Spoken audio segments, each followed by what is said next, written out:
안녕하세요. 전지적 손사시점의 이수용 손해사정사입니다. 보험 관련 정보하고 보험금 청구에서 보험금 지급받기까지 실무에서 독립손해사정사로 이루어가면서 실무적인 내용을 사실에 기반해서 숨김없이 알려드리고자 채널을 개설했습니다. 대한민국의 국토 면적은 세계 109위라고 합니다. 인구는 세계 29위고 GDP는 세계 11위, 1인당 GDP는 세계 25위입니다. 그렇다면 우리나라 보험시장 규모는 세계 몇 위일까요?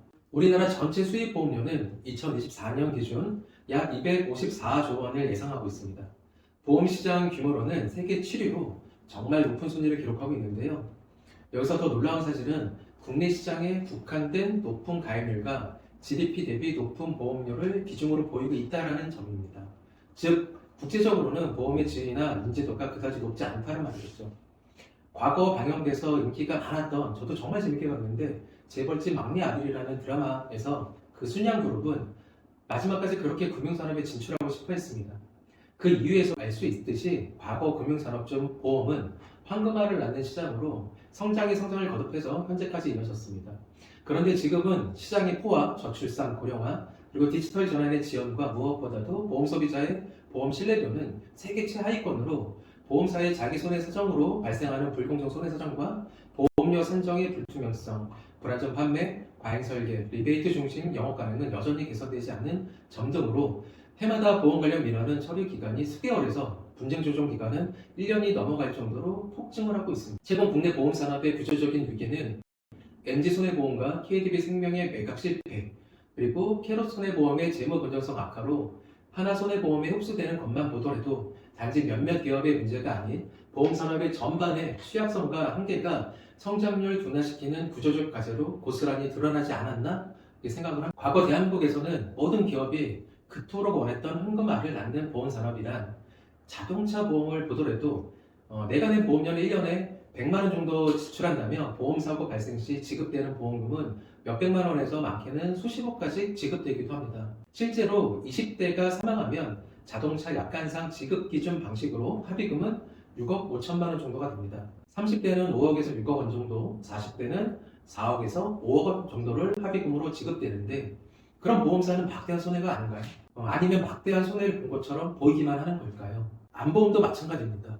보험료는 매달 5만 원에서 10만 원 아니면 20만 원 남짓 내는데, 진단비와 치료비는 보험사는 3천만 원에서 1억 원 이상까지 보험금으로 지급하는 사례도 많이들 있습니다. 그런데 이상하게도 보험사들은 이런 지급 사례가 계속 발생하는데도 매년 사상 최대의 실적과 조 단위의 순이익을 내고 있다는 겁니다. 물론 자동차 보험과 실손보험은 요즘에는 적자를 보고 있다고 하지만 보험산업에서 전체적으로는 큰 이익을 현재도 내고 있다는 겁니다. 그 이유는 바로 보험사의 구조에 있습니다. 핵심은 보험사가 개인 한 명을 보는 게 아니라 전체 집단을 본다는 점입니다.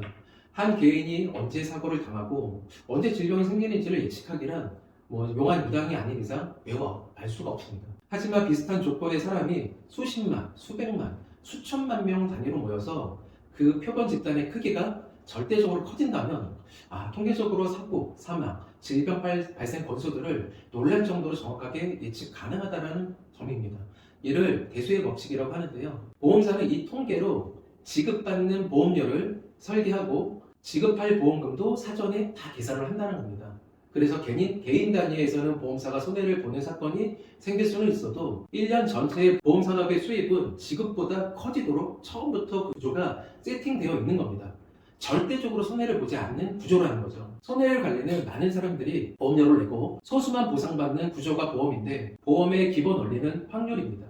예를 들면 A보험사는 1만 명에게 월 5만 원의 상품을 판매하면서 매월 5억 원이라는 큰 보험료를 현금으로 받게 되는데, 실제로 사고가 나는 사람은 1000명일 때 지급하는 보험금은 2억 3억 원으로 세팅을 했다는 거예요. 즉 들어오는 돈이 훨씬 커서 나가는 구조를 유지할 때 보험사는 더 큰 이익을 낸다는 건데, 이 차이를 손해율 관리라고 합니다. 손해율이 낮게 유지될수록 보험사의 이익은 극대화되기 때문에 보험을 가입시킬 때 보험사는 고객에게 간 쓸 게 다 내줄 것처럼 보험에 가입시키고, 막대한 보험료를 걷어들이고 이후 시간이 지나 보험금 청구가 들어오면 내부적으로는 보험금을 삭감, 면책, 해지하기 위한 심사를 철저하게 하게 되는 겁니다.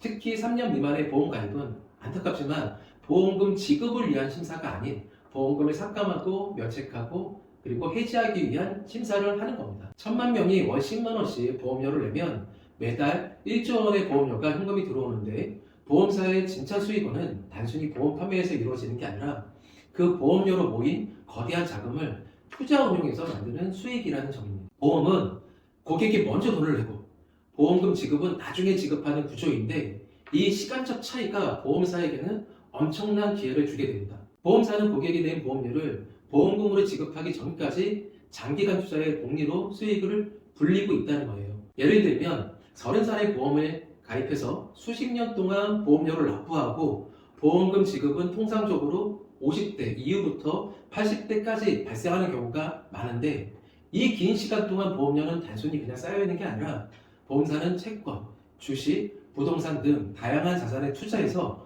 그 결과 예측한 보험사고에 대한 보험금을 다 지급하고도 막대한 수익이 나는 구조가 처음부터 세팅했다는 것. 즉 보험사는 보험금을 지급하더라도 그 재원은 시간과 투자로 이미 상상하기 힘든 정도의 자산으로 커져 있는 거죠. 부동산만 보더라도 서울에서 가장 비싼 노른자 땅덩어리에 보험사 건물들로 가득 차 있는 모습을 지금은 쉽게 보실 수 있으실 겁니다. 또한 보험사의 자산 운용 규모는 수백조 원 단위의 자금을 운영하기 때문에 연 1%에서 3%의 수익률만 나도 절대 금액은 조 단위로 커지게 될 수밖에 없습니다. 보험사는 채권으로 안정적인 기본 수익을 확보하고 일부를 주식, 부동산 같은 자산에 배분해가지고 추가 수익을 내는 방식으로 장기 포트폴리오를 운영합니다. 전문가 단체들 있죠. 그리고 보험금은 언제쯤 얼마가 나갈지를 통계적으로 사전에 다 예측 가능했기 때문에 가까운 지급분은 유동성이 높은 자산에 먼 미래 지급분은 장기 자산으로 미래에 발생할 수 있는 금리 변동이나 환율 변동 등으로 인해 발생할 수 있는 유동성에 대한 위험을 최대한 감소시키고 수익을 안정적으로 유지하거나 높이기 위해서 기업의 자산과 부채의 비율에 대한 종합적으로 관리하는 첨단 금융기업 관리인 자산부채 종합관리의 기법 수행하고 있습니다. 장기 보유 자금을 운용할 수 있는 이유가 보험사의 통장은 매일, 매시간 현금이 보험료라는 이름으로 천문학적인 현금으로 들어오지만 지출은 몇 년 뒤에 지급될지 모르는 보험금이라는 겁니다. 이 말은 그 보험사가 수조원의 자금을 장기 보유할 수 있다는 뜻이고 보험사는 이 돈으로 국채, 회사채 같은 채권에 투자하고 부동산, 투자, 그리고 글로벌 주식, 인프라 펀드, 그리고 장기 예금 등 안전성이 높은 자산에 투자함으로써 단하의 목표를 가집니다. 손해율을 통제해서 보유 자금의 운용 수익을 극대화하는 것. 실제로 보험사의 이익 중 상당 부분은 투자 수익에서 나오는 겁니다. 보험사가 금융권에서 가장 안정적인 이유가 여기에 있습니다. 그 투자 수익의 현금 자산은 결국 보험 소비자가 내는 돈이라는 거예요. 또 빠질 수 없는 현실적인 보험사의 이익 구조를 탄탄하게 할 수 있는 요소들이 더 있는데 첫째, 보험금 청구 시 치료의 적정성, 진단의 적정성, 입원의 적정성, 수술의 적정성, 그리고 고지 의무 등을 검토하고 약관의 해석 등을 두고 분쟁을 삼으며 보험금 지급을 지연시키고 삭감, 면책하면서 보험사는 그 기간 동안 그 자금을 더 크게 투자함으로써 운영할 수 있어서 막대한 추가 수익도 올릴 수 있다는 겁니다. 개인에게는 뇌혈관 진단금 1,000만 원을 청구했지만 보험사로 청구 들어오는 뇌혈관 진단금의 청구 금액은 수백 원이 될 수 있는 거고 그 금액을 지연시키거나 삭감 면책시키면 보험사는 그 현금을 지속적으로 투자 수익으로 올릴 수 있다는 말입니다. 한때 보험사는 채무보존제 소송이 늘어난 이유도 법정 이자보다 소송 기간 중 투자 수익을 올리는 수익이 더 커서 소송을 무서워하지 않는다는 말도 생겨날 정도였으니까요. 소송에서 지급되는 보험금이라 하더라도 이자가 투자 수익 이자보다 훨씬 적다라는 겁니다. 둘째는 중도 해지입니다. 만약 계약이 끝나도 유지되지 않고 중간에 해지 실효됩니다. 또한 보험 가입 후 3년 이내의 보험금 청구 사건에서 보험사는 무조건 현장 심사를 진행해서 고지 의무 위반을 찾아낸다는 겁니다. 특히 초기에는 사업비가 많이 공제되지 않기 때문에 회지환급금이 없거나 기대보다 정말 많이 적어지는 경우가 많고 심지어 무해지 상품이라는 보험료를 낮춘다는 명목으로 해지환급금이 아예 없는 상품을 팔기도 합니다. 결국 그 보험 해지되는 과정에서 보험사는 거대한 수익이 또 발생한다는 겁니다. 해지환급금의 구조는 보험을 유지하면 보험사는 이득, 빨리 해지하면 더 큰 이득을 얻어가는 겁니다. 보험증권을 보면 이런 문구가 있습니다. 해지환급금이 납입 금액보다 적을 수가 있습니다. 이것은 바로 보험사의 핵심 전략 중 하나입니다. 예를 들어 보겠습니다. 10년 납입 보험금을 3년 만에 해지하면 환급금은 거의 없습니다. 보시면 아실 거예요. 거의 0원에 가깝습니다. 근데 5년 만에 해지하더라도 납입금 대비의 환급금은 매우 적습니다. 보험사는 장기 계약을 유도하면서도 중도 해지 시 환급금을 크게 낮게 책정합니다. 왜 그럴까요? 초기 몇 년, 보통 3년까지는 사업이란 명목으로 비용을 회수하기 때문입니다. 그래서 보험사에게 가장 좋은 상황은 다음과 같아요.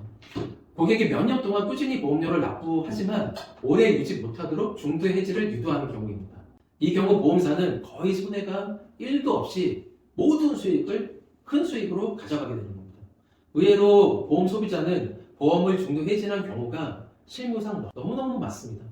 처음부터 무리하게 보험을 가입한 이유도 있겠지만 무리한 보험 가입은 적은 보장으로 높은 수익을 거둬들이는 보험사의 특약 구조에 있습니다. 특약 많이 들어보셨죠? 보험 상품에는 본 상품보다 특약에서 보험사는 큰 수익을 냅니다. 예를 들어서 0.3% 지극히 사고 발생률이 낮은 확률의 질병, 그리고 극히 드문 사고를 담보하는 보장 금액이 낮은 특약, 이런 특약을 10개 정도 붙여서 판매하면 보험사는 장기적으로 매우 안정적인 수익을 가져가게 되는 겁니다. 특약은 고객이 잘 모르기 때문에 상품 설명서에 슬쩍 패키지로 묶어 판매하는 경우도 많고, 보험료가 1,000만 원짜리이기 때문에 보험금으로는 수백만 원, 수천만 원을 보상받을 수 있다라고 가입을 권하고 있기 때문입니다. 물론 사람 인생은 한 치 앞을 내다볼 수 없기 때문에 물론 이런 것도 가입하는 게 좋다라고 사람들도 있을 수 있지만, 그런 질병은 로또에 당첨되기 힘든 정도로 발생 확률이 낮기 때문에 그런 담보를 상품으로 판매를 해서 그 보험료를 개인으로 이제 1,000원이라도 받게 되는 겁니다. 근데 이게 모이면 어마어마한 보험료가 전체 보험료로 보험사한테 현금으로 들어오게 되는 겁니다. 또한 사고 발생률도 매우 현저하게 낮아서 그 모든 이익은 보험사한테 돌아가는 거죠. 셋째, 리스크 선별입니다. 보험사는 건강 상태, 직업, 흡연 여부, 가족력 등 위험 요소를 반영해서 보험료를 차등화하거나 가입 제한 등 특정 질병을 부담보험 많이 들어보셨죠? 그리고 직업급수 위반 등으로 손해의 가능성을 현저하게 낮추기도 합니다. 모든 경우의 수에 보험사는 모든 것에 대비가 되어 있다는 말입니다. 넷째는 재보험입니다. 대형 재난 등 극단적인 손실 위험은 재보험사의 일부 손실을 넘겨서 분산시켜서 안정성을 확보하는 겁니다. 이런 장치들이 보험사가 장기적으로 안정적인 수익 구조를 유지하고 있습니다. 마지막으로 정리하면 보험사가 큰 보험금을 지급하고도 거대한 이익을 내는 이유는 첫 번째, 집단 통계로 사고, 사망, 질병 발생 예측을 보험료로 설계하고 지급할 보험금을 정확하게 예측한다는 거고요. 두 번째, 고객이 먼저 낸 돈을 장기간 투자로 복리 효과를 거둔다는 겁니다. 세 번째, 수백조 단위의 자산 규모로 작은 수익률도 거대한 이익으로 다가오는 거고요. 네 번째, 중도해지와 사업비 구조가 손이익에 큰 영향을 주고, 다섯 번째, 리스크 선별과 재보험, 그리고 보험금 지연, 삭감, 면책 등으로 손실의 가능성을 철저하게 통제하기 때문에 개인에게는 보험사가 큰 손해를 보는 것처럼 보이지만 전체 구조에서는 보험사는 지속적인 이익이 발생하는 시스템이라는 겁니다. 즉 보험은 황금알을 낳는 거위였던 겁니다. 그럼에도 불구하고 보험은 우리한테 예상치 못한 사고나 질병에서 가족의 경제적인 파탄을 막아주는 매우 중요한 안전장치입니다. 다만 보험사는 철저하게 수익만 추구하는 기업이기 때문에 보험 가입자는 보험 구조를 철저하게 이해를 하고 내게 정말 필요한 보장만을, 그리고 보상받을 수 있는 보험 상품만을 합리적으로 그리고 경제적으로 가입해야 합니다. 과도한 가입 또는 고지의무 위반 등 잘못된 보험 가입이 없는지, 보험 해지 없이 계획한 기간까지 이 보험을 유지할 수 있는지, 그리고 무엇보다 분쟁이 잦은 질병 및 사고는 무엇인지, 마지막으로 비용 없이 객관적이고 윤리성이 확보된 공정한 손해사정을 무료로 진행할 수 있는 제도 등을 미리 알고 보험을 가입하고 보험금을 청구한다면 그 누구보다도 적은 비용으로 피보험 이익을 극대화시켜서 보험사의 이익으로 돌아가는 게 아닌 나에게, 내 가족에게 누구보다도 보험을 유리하게 활용하실 수 있도록 공부를 하셔야 됩니다. 그때까지 전지적 순사 시점에서 이 정보하고 실무적인 모든 사실에 기반된 정보를 모두 알려드리겠습니다. 긴 시간 들어주셔서 시청해주셔서 감사합니다.